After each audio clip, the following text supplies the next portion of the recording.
Buonasera, il terzo appuntamento del Premio Saba con questo fil rouge che ci siamo dati, che è quello di parlare della poesia dal punto di vista della sua lettura, in modo da ridare voce in qualche modo alla poesia o meditare anche, suggerire come la poesia che si realizza veramente è poesia quando la leggiamo, è poesia quando la riportiamo con la memoria nella nostra mente ed è poesia sempre la stessa, in un certo senso, con i suoi valori musicali, con i suoi valori ritmici, perché come più volte abbiamo ripetuto, non è soltanto quando pronunciamo a voce alta la poesia che i suoni risuonano nella nostra mente, ma i suoni nella nostra mente sono diciamo essenziali anche per il senso, il significato, soprattutto il senso complessivo di quando leggiamo mentalmente o senza articolare. Quindi, dedicato a questo tema, abbiamo appunto, non potendo fare gli appuntamenti dal vivo ancora e non potendo incontrare, diciamo, gli appassionati di poesia, cosa che ci piacerebbe molto e speriamo di farlo al più presto, abbiamo comunque riservato una struttura di quella iniziale. Una prima volta abbiamo potuto farlo in presenza, c'era appunto anche Antonio Riccardi che presento, anzi prima di Antonio Riccardi che ho già però menzionato, no, Franca Mancinelli, un saluto. Ecco, perché? Perché sono componenti della giuria del Premio Saba e queste puntate, questi tre appuntamenti, abbiamo pensato di farli con i componenti della giuria del Premio Saba e con degli ospiti, come abbiamo fatto la prima.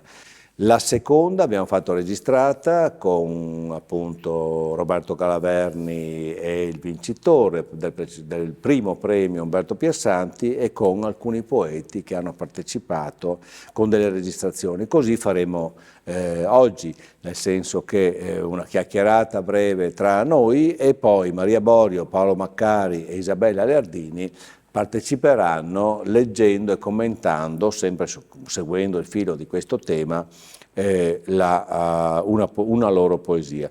Cominciamo con Franca Mancinelli con una sua poesia e Franca Mancinelli chiedo, proprio andando subito al dunque, chiedo di leggere e di scegliere insomma che cosa leggere, di leggere una cosa che ha scritto lei e di segnalarci che cosa lei vorrebbe che fosse a una lettura notato, messo in luce, o quale differenza magari potrebbe crearsi nella lettura fraintendendo qual è il testo e qual è il senso del testo. Sì, grazie Gianmario e buongiorno a tutti.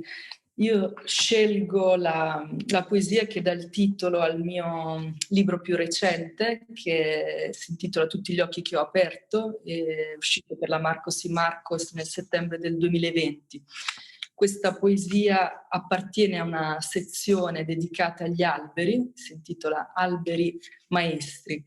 L'ho scelta perché riguardo al tema della voce è scritta in 3 strofe, in particolare sono 3 distici, cioè 3 strofe di 2 versi. L'ultima strofa ha la particolarità di essere scritta in corsivo e di avere anche uno spazio bianco maggiore tra quello che c'è tra le prime 2 strofe. Immaginate questa cosa di una voce che proviene da un albero, che è per me un maestro di vita, una guida, un esempio nell'esistenza, come era per i primi uomini, ma anche un maestro soprattutto di che cosa significa perdere, di che cosa significa una ferita. E in qualche modo qui l'albero che risponde a una mia domanda. E dice così: da qui partivano vie, respirando crescevo, nel crollo qualcosa di dolce, un incavo del tempo. Tutti gli occhi che ho aperto sono i rami che ho perso. la cosa particolare che non emerge subito è creata da un enjambement tra la prima e la seconda strofa, perché il secondo verso si legge così: respirando crescevo. L'uomo e gli alberi appunto crescono respirando, diramano.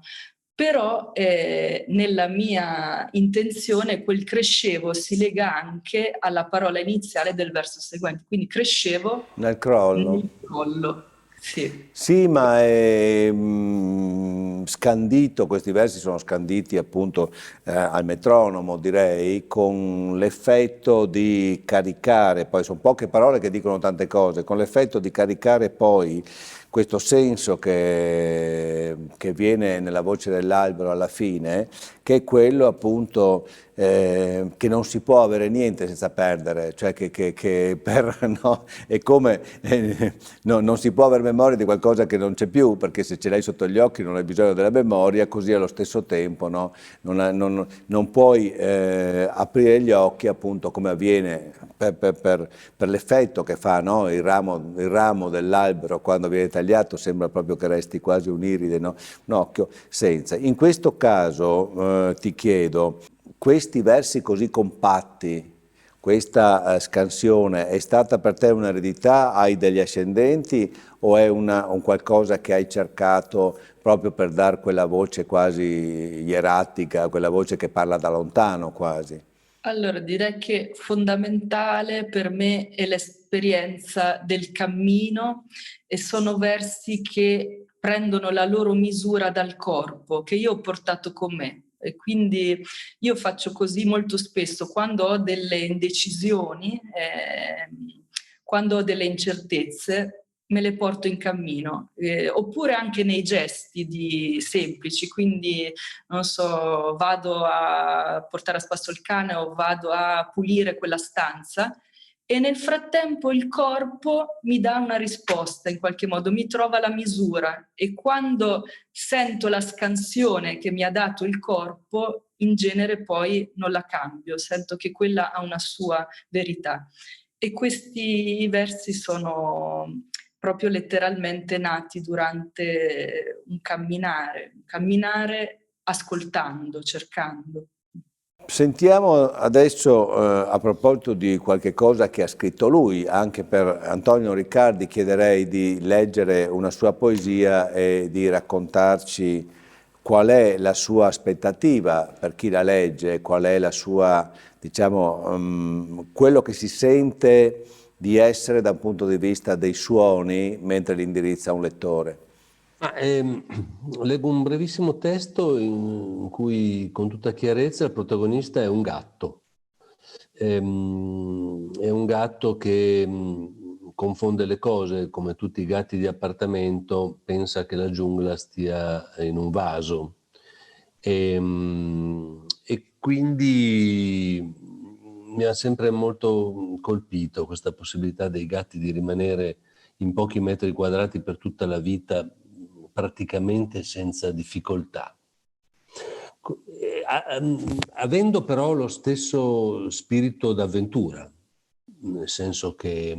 È un tuo tema, scusa Antonio, ma è il tuo tema, che è quello della cattività, sì, del diorama, tante volte ritorna, sì, è quello che poi in realtà noi esseri umani riusciamo, no, seppur arrancanti o comunque cercando di aggiustarsi sempre nelle stesse quattro posizioni, ci inventiamo un mondo di immaginazione infinita. Noi facciamo fatica come dire, ad accettarlo, ma insomma poi di fatto tutti noi lo accettiamo, viviamo in una o più cattività, in un luogo delimitato per lo più, avendo ambizioni di esotismo e di avventura. Il gatto ancora di più, come dire, perché i gatti, io odio i gatti, ma insomma... mi sembrava, ho avuto questa cosa ti azzera i follower. Lo so, cioè, io odio i gatti, è una cosa che non si può dire. La mia propensione ai social network è, come si sa, nulla, quindi lo capisco. No, ma io ho avuto gatti per diversi anni, anzi per decenni, quindi il protagonista di questo breve testo era il gatto Bottego, che era un esploratore meraviglioso, ma non più di 2 metri quadrati. Quindi,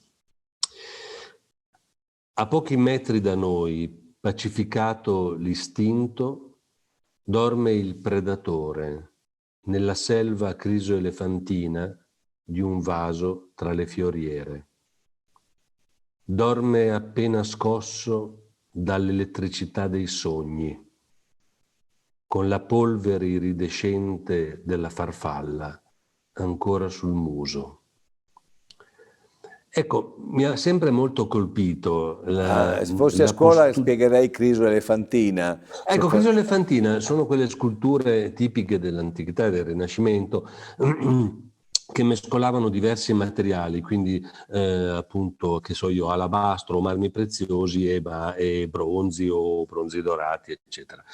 Mi è sempre molto colpito la propensione del gatto Bottego a esprimere con una certa autorevolezza anche corporea la propria dimensione di supremazia animale sulle fioriere. Cioè, sì, Bottego, ricordiamo che effettivamente è il cognome di un esploratore, Bottego. Sì, peraltro appunto Vittorio Bottego fu un grande esploratore dell'Ottocento italiano, un po' contestato, diciamo così, però insomma... Ma per leggerlo questo, a noi ci è arrivato tutto mentre tu lo leggevi, ci è arrivata insomma la poesia, ma per leggerlo tu dici cosa chiedi al lettore? Ma chiedo di seguire la scansione ritmica dei versi in modo molto puntuale. I versi hanno una struttura molto facile, visibile, mostro, sono 4 e 4, ma vedete anche sono di dimensioni quasi speculari, no? Da una quartina all'altra.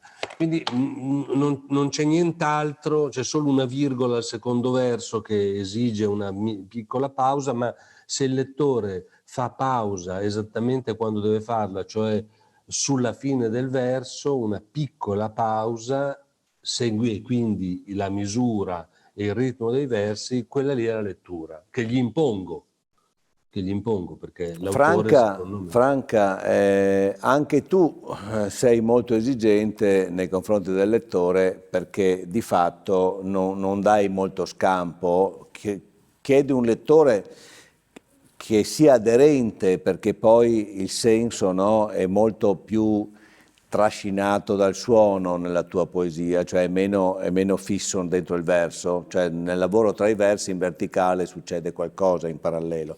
Però adesso rispetto a quello che hai letto tu, possiamo scegliere un autore, diciamo, che tu hai scelto hai portato un autore che hai scelto per somiglianza, per diversità, per attrazione? Dici e leggici.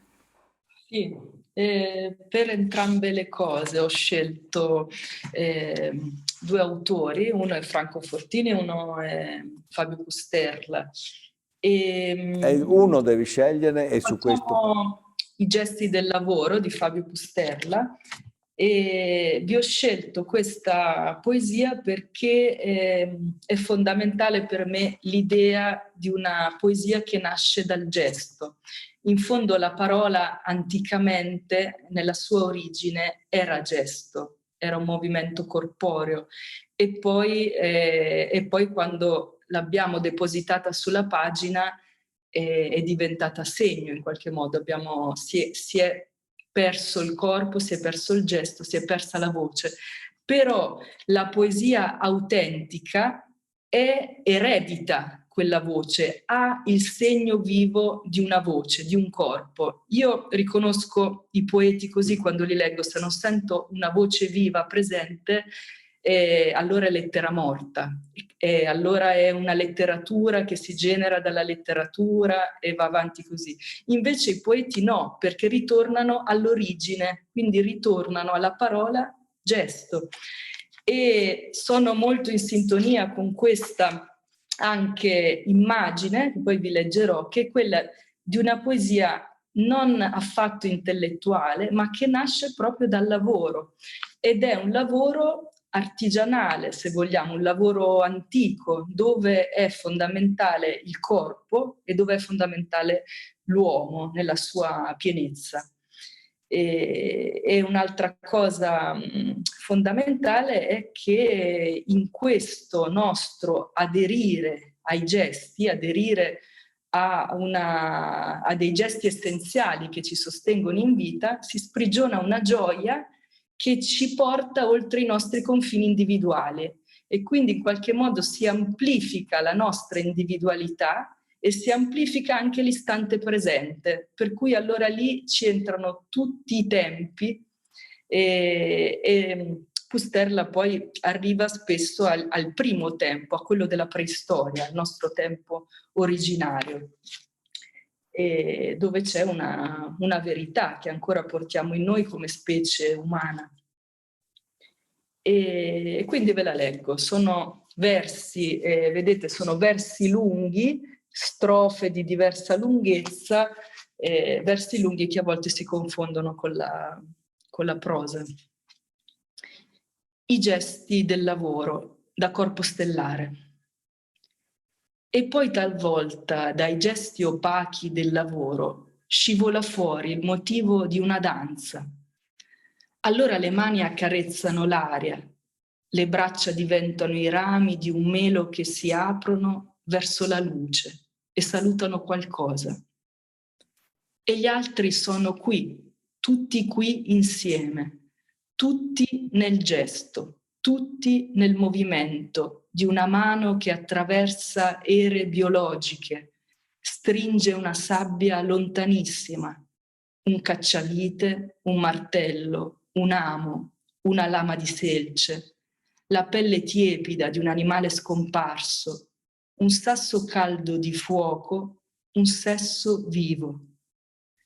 Allora è grano, semi di cereali, vento che muove i passi e canta.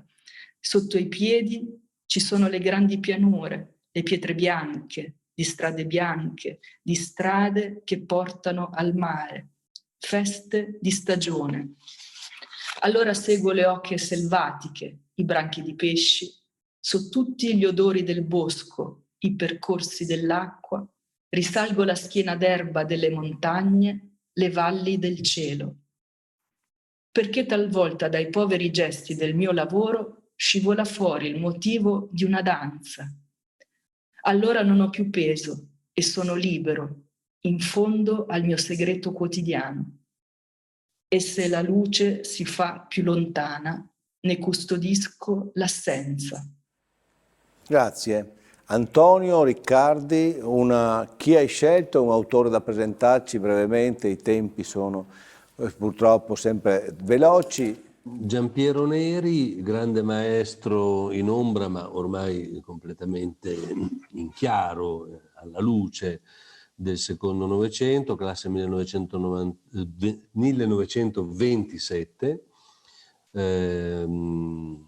Ho scelto una breve poesia dal suo primo libro della metà degli anni 70, Aspetto occidentale del vestito, che fa così. E che dedicò a Giancarlo Maiorino, che lo pubblicò Giampiero Neri per primo sulla rivista Il Corpo alla metà degli anni 60. Giancarlo... Il libro uscì per Guanda. Il libro uscì per Guanda, esattamente. Ricordo, ce l'ho, credo di avercelo. Sì, io ce l'ho. Ora Garzanti ripubblica nei grandi libri Garzanti un'antologia personale dove tante altre cose c'è anche questo testo meraviglioso e magistrale. Corso Donati, il metrò scava diverse gallerie ai giardini, radici che non dissero inutilmente, le ossa di qualche romano in provincia e una valigia di fibra, la ferrovia della stazione nord. Ora non ricordo tutti i particolari. Un tempo passato corre via dietro gli alberi. E mi ha colpito molto sin da subito il fatto che un poeta così limpido, così preciso, apparentemente facilissimo da decifrare nella sua lettera, iniziasse un testo di questo tipo con un'ambiguità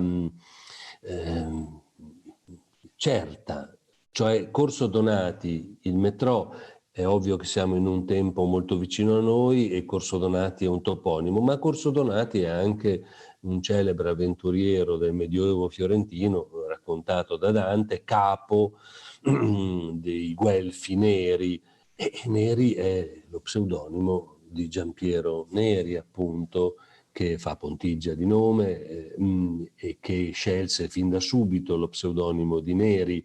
E Neri scelse di iniziare questo testo appunto limpido, in apparenza inequivoco, con un'ambiguità profondissima e che mescola non solo il senso delle cose ma anche i tempi in cui la poesia fa dialogare eventi, cose e destini. Grazie Antonio, grazie Antonio. Il nostro breve tempo è volato via, io ringrazio Franca Mancinelli, ringrazio di nuovo Antonio Riccardi, auguro una buona giornata a tutti e chiudiamo così e adesso lasciamo la voce ai giovani poeti.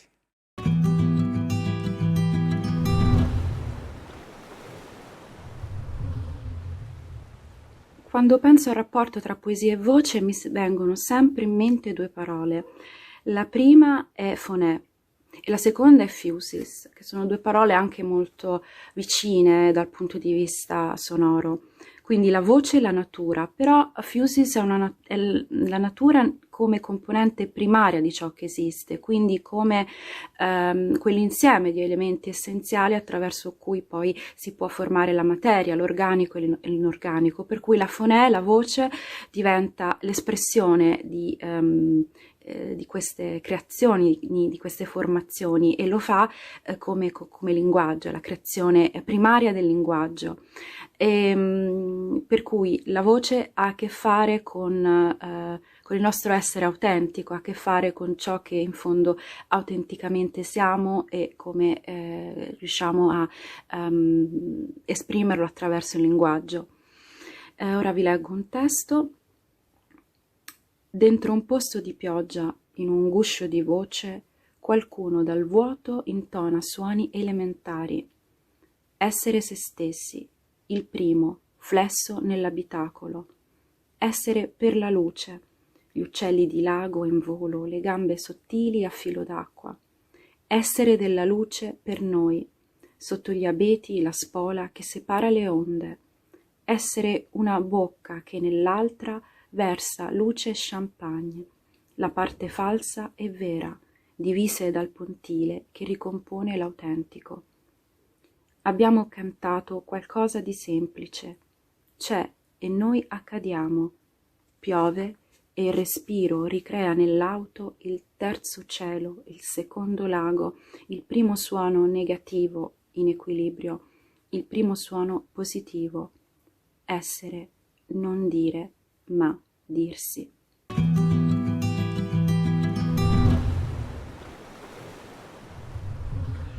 La voce che cerco scrivendo è una forma di autobiografia, al di là dei contenuti che veicola e che possono essere lontanissimi da me. Non mi affido alla mia voce parlata, ma alla mia voce mentale, che è quella che parlo e ascolto di più, come tutti. Dentro questo tentativo di autobiografia vocale, per chiamarla così, i temi contano moltissimo o per niente. Ciò che mi preme, infatti, è la rispondenza tra un determinato nucleo di pensiero e le reazioni mentali, cioè linguistiche, che mi sono connaturate. In questo senso la lingua deve essere malleabile abbastanza per contenere tutto, non rinunciare a niente, né al mio estro, né ai miei valori, i miei tremori, alle mie incertezze e a tutta la mia cultura. Insomma, la mia voce, con il suo grafico di alti e bassi, di toni e scatti di natura diversissima, deve rimanere la mia voce, cioè riprodurre una sintassi interiore in cui posso riconoscermi, riconoscere il riflesso del mondo dal mio punto di osservazione, come un cane che riconosce i passi del padrone anche quando è lontanissimo da casa e sta ritornando. Su questo argomento, in un certo senso, qualcosa di simile, leggo un testo che si intitola appunto Rientro. Una larga striatura rosa corre in cielo dai tetti verso la notte che tra poco ci è sopra, e siamo imperfetti. Com'è difficile, come si soffre a dar torto a chi ti chiede approvazione con speranza, come si smania, anche se lui ha torto e tu ragione. Il rosa si gonfia ed eccede nell'arancione di un tramonto che si consuma altrove. Siamo imperfetti e torniamo a casa mentre annotta e Firenze si sbenda. Niente tace, meno di tutto la fretta che i passanti smettano di tentare le ombre a cui i lampioni danno la caccia. Entrato in casa, qualcuno si affaccia alla finestra, si accerta che di quel rosa nel cielo spento sia spenta ogni traccia.